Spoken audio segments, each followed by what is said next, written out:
The Mystery of the Napoleon Chest.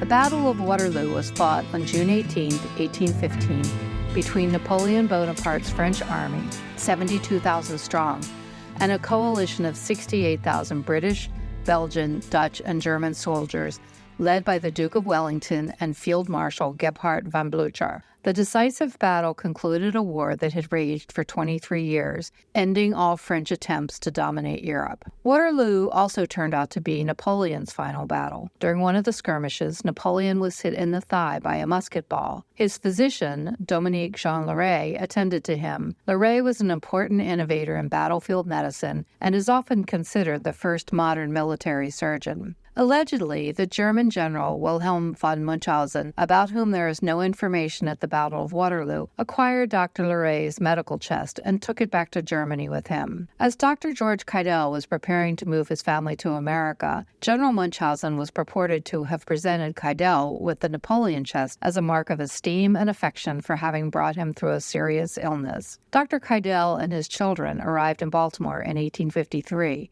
and he became a member of the medical and chirurgical faculty. He practiced until 1862 when he retired to the village of Catonsville, where he lived until his death at age 76. The Napoleon chest, which came down through the Keidel family, is rosewood with elaborate silver hinges and corners, and as well as a silver escutcheon. It contains a scale and weights, small fitted wood boxes with gilded wooden lids, and medical instruments. Additionally, there are small ivory jars of medicines and potions, specially fitted in individual slots. Each of these jars has a hand-carved screw-on lid, and then each one unscrews to become two separate pieces. Some of the ivory jars have tiny hand-carved stoppers as well. The chest also contains a varied selection of small glass bottles.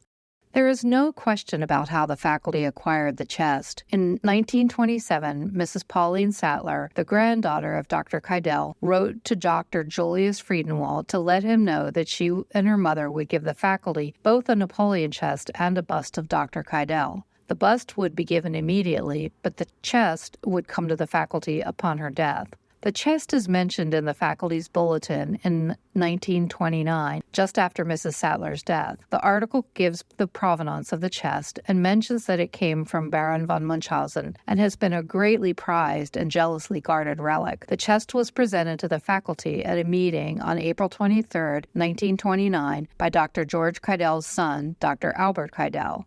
The Napoleon chest was of such significance that it was mentioned in the Baltimore Sun when the will was filed. In the will, Mrs. Sattler states that the chest was the property of Napoleon I and was taken from his tent at the Battle of Waterloo and given to her grandfather by General von Munchausen. However, in another written account, Mrs. Sattler says the chest was received by her grandfather from Baron von Munchausen, whose father stole it from Napoleon's tent. Under further scrutiny, things just don't add up. The name Baron Munchausen is fairly well known for two intersecting reasons. The 1785 book, Baron Munchausen's narrative of his marvelous travels and campaigns, is loosely based on the actual person, Hieronymus Karl Friedrich, Baron von Munchausen.